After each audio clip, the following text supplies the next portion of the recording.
Shalom.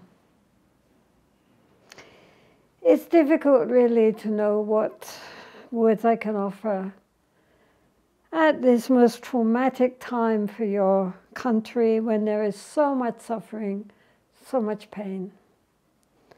But when one looks back into history of the human race, one still sees so much endless conflict and aggression. Tribe against tribe, nation against nation.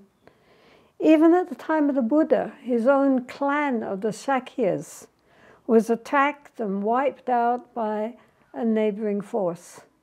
And the Buddha, he could do nothing to help the situation.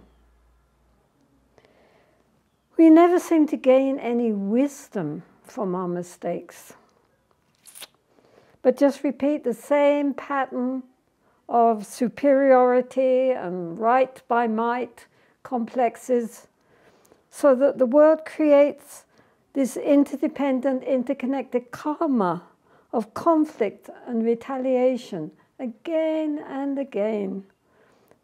When will we ever learn? Hatred does not cease by hatred. Hatred ceases by non-hatred. So, as practitioners who do yearn for peace and reconciliation, what can you do?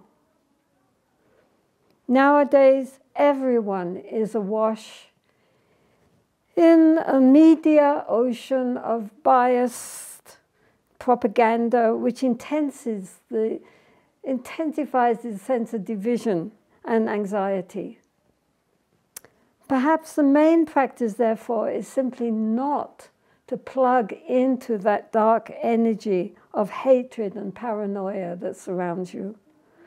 Although this is difficult and may sound naive, yet it is possible to send out the light of love and compassion for all those who are involved in this dreadful conflict.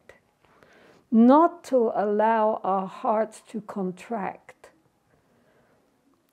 It's not a matter of choosing sides. Everyone is a victim of prior conditioning, and everyone, though they may hope for satisfaction, yet because of our blindness and our deep negative conditioning, they continue to create suffering for themselves and for so many others. It is so sad. So perhaps you could just sit quietly with your grief and with your deep, fearful anxiety, along with any hatred or resentment that may be there, and just allow the feelings to arise without trying to suppress them or even to change them. If one feels like crying, then just cry. If the feelings are heart-rending, then allow them to tear at your heart. Do not analyze the feelings, but be with them. Give these painful feelings the space to come into consciousness and look on them with compassionate acceptance. Finally, sit with loving kindness and compassion for yourself and for your loved ones, and also for those that one finds difficult to love at this time. Just as the Buddhas and Bodhisattvas have unconditional love for all sentient beings, likewise I will cultivate love and compassion for all beings without discrimination. May all beings be well and happy and free from suffering. Imagine this like a warm light that radiates from your heart and gradually spreads out to encompass your neighborhood, city, and then all of Israel.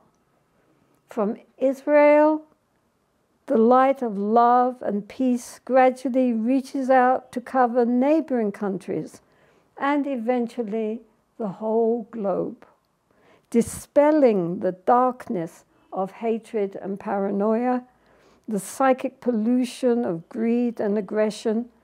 This beautiful world is aglow with peaceful reconciliation and religious tolerance. How wonderful! How sublime! This is our true nature when finally we wake up. Shalom.